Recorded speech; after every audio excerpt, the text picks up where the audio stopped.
I don't speak at economic forums, and I've never been called a tech genius, because I never wanted to build machines. I wanted to build a feeling. Today, for the first time, I'm telling you my story, not to trend, not for headlines, but because I believe even something small, even something cute, can carry the weight of a dream. This is the story of how I built Pop Mart. Not just a company, but a movement. I was born in 1987, in China. A time of quiet, transition, the old world fading, a new one, slowly emerging. I wasn't a prodigy. I didn't invent anything. I didn't even know what I wanted for most of my early life. But one thing was always true. I was drawn to stories, not the kind told in books, but the kind hidden in people's eyes. I could walk past a stranger and imagine their life. I could look at a sketch on a wall and feel what the artist felt. I didn't know what to do with this sensitivity, but I knew it mattered. I studied journalism at university because I wanted to observe, to understand how the world worked. But over time, I realized I didn't just want to report stories. I wanted to create them.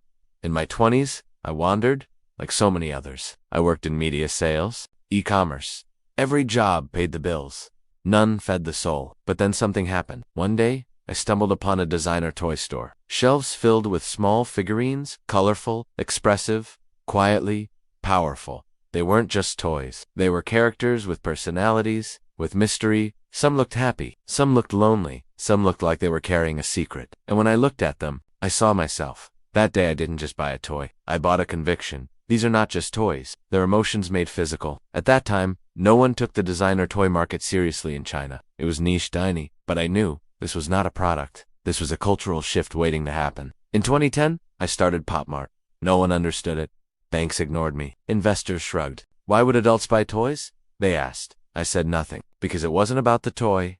It was about belonging. We started with a small retail store. I handpicked each product, stayed in the shop all day, watching how people reacted.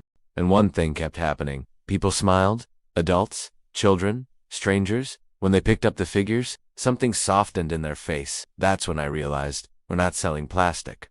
We're selling feeling. We're selling nostalgia, warmth, escape, and hope in a 3-inch figurine. But the real breakthrough came when we introduced blind boxers. Each box looked the same. You didn't know what character you'd get. People thought we were crazy, but I knew. Anticipation is magic. Surprise is emotion. Suddenly, people weren't just buying. They were collecting, trading, talking, caring. They were forming communities. Because those little figures, they were reflections of themselves. Then came Molly, a little girl with pouty lips and oversized eyes. Designed by artist Kenny Wong. We saw her and knew she wasn't just a character. She was a symbol of innocence, of expression, of that little voice inside us that still believes in wonder. We signed Molly, and she became our first icon. Soon, our products were flying off shelves. Malls started calling us.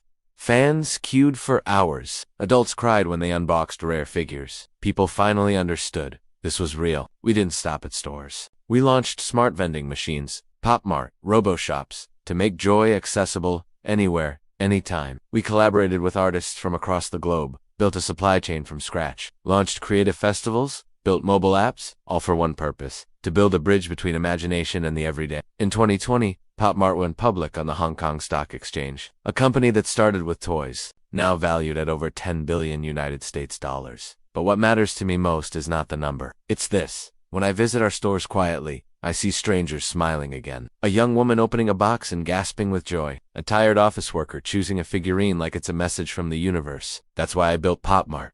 To remind people, there is still wonder. People still ask me, why did you succeed? I say, because I respected the small things. Because I believed emotions deserve design. Because I trusted that people want to feel. So, who am I? I am Wang Ning, founder of Pop Mart. A boy who believed that toys were never just for kids. Who saw stories in AIs. And built a company to reflect those stories in vinyl. And I proved.